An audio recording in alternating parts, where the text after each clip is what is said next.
La place majeure du pétrole dans l'histoire du monde arabe et dans son actualité aujourd'hui impose des contraintes politiques, des contraintes environnementales, et depuis quelques années maintenant, on voit émerger une préoccupation politique centrale autour de la transition énergétique.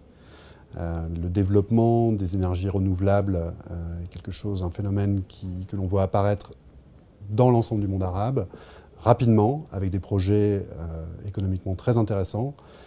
Et il semble qu'à travers ça, on voit poindre l'ambition, sinon de sortir du pétrole, mais en tout cas de distendre un petit peu les liens puissants qui lient l'histoire du monde arabe depuis au moins un demi-siècle à ces réserves d'hydrocarbures.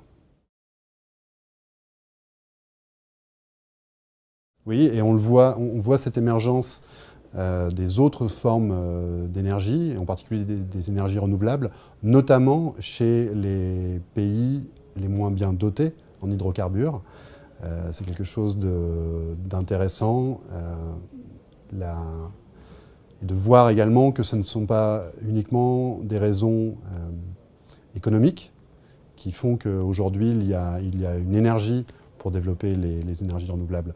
On sent une maturité dans la vision politique sur ce que peuvent être l'avenir énergétique, l'avenir économique des pays de la région pour la génération suivante. Parmi les pays qui développent une filière, qui sont en train de développer une filière dans le domaine des énergies renouvelables, on voit au devant de la scène des pays qu'on n'a pas l'habitude d'entendre quand on parle d'énergie et du monde arabe. Je pense en particulier au Maroc, mais également à la Tunisie, qui ont en particulier des projets de développement de l'énergie solaire tout à fait ambitieux et intéressants.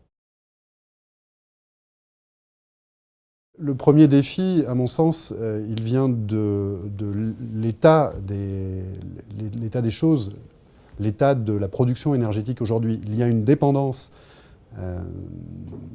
y compris des pays, même peut-être a fortiori des grands pays producteurs du monde arabe, aux hydrocarbures, qui complique la politique aujourd'hui. Je pense notamment au niveau de consommation de produits pétroliers dans les pays du Golfe, qui, quelque part, grippe un petit peu la barre de la gouvernance politique. Et il y a une prise de conscience de cet état de fait, une volonté de diversifier l'économie en général et la production d'énergie en particulier, qui est tout à fait manifeste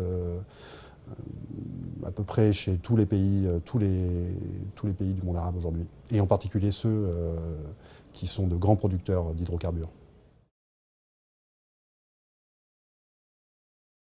Le premier problème du développement des énergies renouvelables, c'est que nous avançons, et c'est le cas y compris pour les pays du Nord, on avance en terrain inconnu. Personne ne sait jusqu'à présent, si je mets l'hydroélectricité à part, personne ne sait ce que c'est un monde où on va chercher à développer très massivement les énergies éoliennes et solaires. Il y a toutes sortes de défis, il y a bien entendu des défis techniques, mais également d'équilibre économique, de juste équilibre économique à trouver.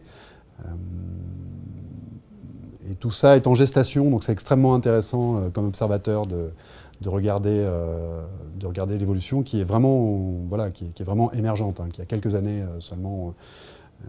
On parlait malheureusement pas de solaire dans les années 90, dans les années 2000, ou très très peu dans le monde arabe.